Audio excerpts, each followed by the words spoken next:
স্বাধীনতা স্থপতি বঙ্গবন্ধু শেখ মুজিবুর রহমান একজন মুসলমান, ইসলামের জন্য কাজ করেছেন। আর নাস্তিক পন্থীরা মনে করে শেখ সাহেব একজন সেকুলার নাস্তিক কমিউনিস্ট, তিনি ইসলামের বিপক্ষে কাজ করেছেন। এখন কাদের দাবি সত্য, কাদের দাবি মিথ্যে, এটা প্রমাণ করতে হবে। প্রথম শেখ সাহেবকে, তিনি জনাব শেখ মুজিবুর রহমান, তেনার বাবা শেখ লুৎফর রহমান, লুৎফর রহমানের বাবা শেখ আব্দুল হামিদ, শেখ আব্দুল হামিদের বাবা একরামউদ্দিন, শেখ একরামউদ্দিন, শেখ একরামউদ্দিনের বাবা শেখ বুরহানুদ্দিন, শেখ বুরহানুদ্দিনের বাবা শেখ জানে মাহমুদ ওরফে তেকরি শেখ, শেখ তেকরি শেখের বাবা জনাব জহির শেখ, জহির শেখের বাবা জনাব দরবেশ আব্দুল আউয়াল, যিনি 1463 ঈসাই সালে এই বাংলাদেশে এসেছিলেন ইরাক থেকে ধর্ম প্রচার করার জন্য। সোনারগাঁয়ে তিনি ধর্ম প্রচার করার জন্য এসেছিলেন। তেনার পূর্বপুরুষ সোনারগাঁয় শেখ আব্দুল আউয়াল, যিনি ইরাক থেকে এসেছিলেন, তিনি বাইজিদ মুস্তাবি রহমতুল্লাহ আলাইহির একজন শাগরেদ ছিলেন। তেনারই বংশধর বুরহানুদ্দিন সাহেব, শেখ বুরহানুদ্দিন সাহেব, তিনি টঙ্গীপাড়ায় এই দিন প্রচার করার জন্য সেখানে অবস্থান করেন। সেখানেই তিনি দিন প্রচার করেন। আমরা কি দেখেছি, শেখ সাহেবের উত্তরসূরিরা একজন ধর্ম প্রচারক ছিলেন, ইরাক থেকে এসেছেন ধর্ম প্রচার করার জন্য।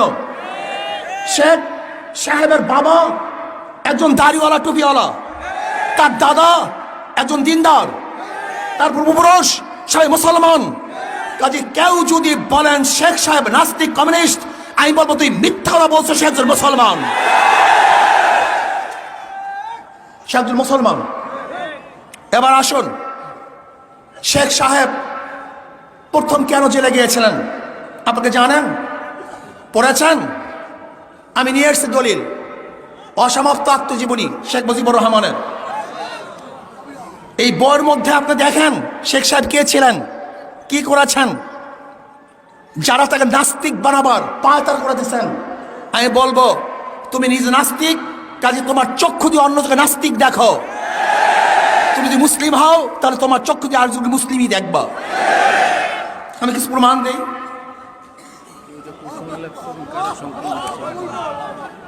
এটা হলো আমাদের বর্তমান মাননীয় প্রধানমন্ত্রী, তিনি সম্পাদনা করেছেন। এই বই উদ্বোধন করার জন্য দুই বোন খুবই কেঁদেছিলেন। জেলখানায় বসে তিনি এই বই লিখেছিলেন। শেখ সাহেব প্রথম জীবনে জেলে গিয়েছিলেন, তখন তিনি অষ্টমে পড়েন বা সপ্তমে পড়েন। তিনি এসছেন বাড়িতে, তাকে বলা হলো হিন্দু জমিদার একজন মুসলমানকে ধরে নিয়ে গেছে।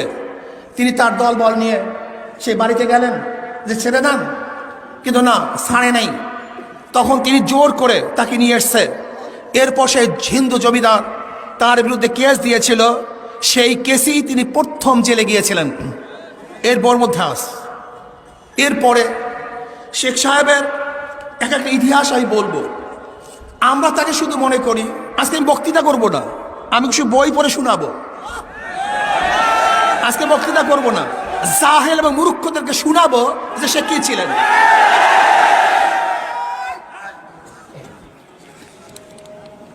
শেখ সাহেব শুধু বাংলাদেশের স্বাধীনতার জন্য চেষ্টা করেন নেই, তিনি পাকিস্তানের স্বাধীনতা আনার জন্য চেষ্টা করেছেন। এই পাকিস্তানকে আনার জন্য সর্বোচ্চ চেষ্টা করেছেন।